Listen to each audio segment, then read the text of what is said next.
Hello welcome to H C reviews. അപ്പോൾ final destination bloodlines movie കണ്ടു. ഈ സിനിമയിലെ ഈ ഒരു ഫ്രാഞ്ചൈസിലെ ലാസ്റ്റ് മൂവി, സിക്സ്ത് പാർട്ടാണ് ഈ മൂവി. ഇത് കണ്ടപ്പോൾ എനിക്ക് മനസ്സിലായത് മുമ്പിറങ്ങിയ മൂവീസ് വെച്ച് നോക്കുമ്പോൾ ക്രിയേറ്റിവിറ്റി സ്റ്റൈലിലും മേക്കിംഗ് വൈസും ഒക്കെ ബെറ്ററായിരുന്നു ഈ ഒരു മൂവി.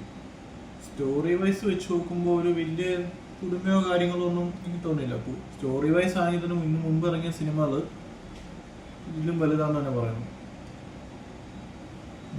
എന്നാലും കുറച്ചൊക്കെ പുതുമകൾ ഈ ഒരു സിനിമ വരുത്താൻ അവർ ശ്രമിച്ചിട്ടുണ്ട്. അതൊക്കെ കാണുമ്പോൾ നമുക്ക് മനസ്സിലാവും ഓരോ സീനിലും. ഈ സിനിമയുടെ കണ്ടന്റ് മുമ്പിറങ്ങിയ പാർട്സുകളിൽ ഡെത്ത് എന്നുള്ളൊരു കണ്ടന്റ് തന്നെയാണ്.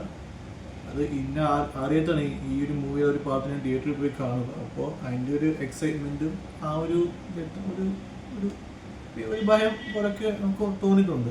ഇപ്പോൾ തുടങ്ങുന്ന സമയത്ത് തന്നെ അങ്ങനെ ഒരു വലിയൊരു ഇൻസിഡൻറ്റ് കാണിക്കുന്നുണ്ട്. അപ്പോൾ ആ സീനൊക്കെ തിയേറ്ററിൽ ഭയങ്കര എക്സ്പീരിയൻസ് ആയിരുന്നു. വി എഫ് എക്സ് ഒക്കെ കിടിലമായിരുന്നു.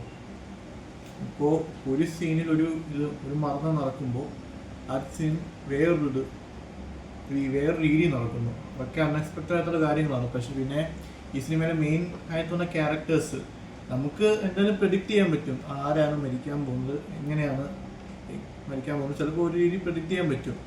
ക്യാരക്ടേഴ്സിനൊക്കെ നല്ല രീതിയിൽ തന്നെ യൂട്ടിലൈസ് ചെയ്തിട്ടുണ്ട് ഈ ഒരു മൂവിയിൽ. എനിക്ക് ഈ ഒരു മൂവിയിൽ ഇച്ചിരി എനിക്ക് നെഗറ്റീവായി തോന്നിയ കാര്യം എൻ്റെ ക്ലൈമാക്സ് ആണ്. ക്ലൈമാക്സ് കണ്ട സമയത്ത് എനിക്ക് തോന്നി അയ്യോ അങ്ങനെ വേണ്ടായിരുന്നു എന്ന് എനിക്ക് തോന്നിപ്പോയി.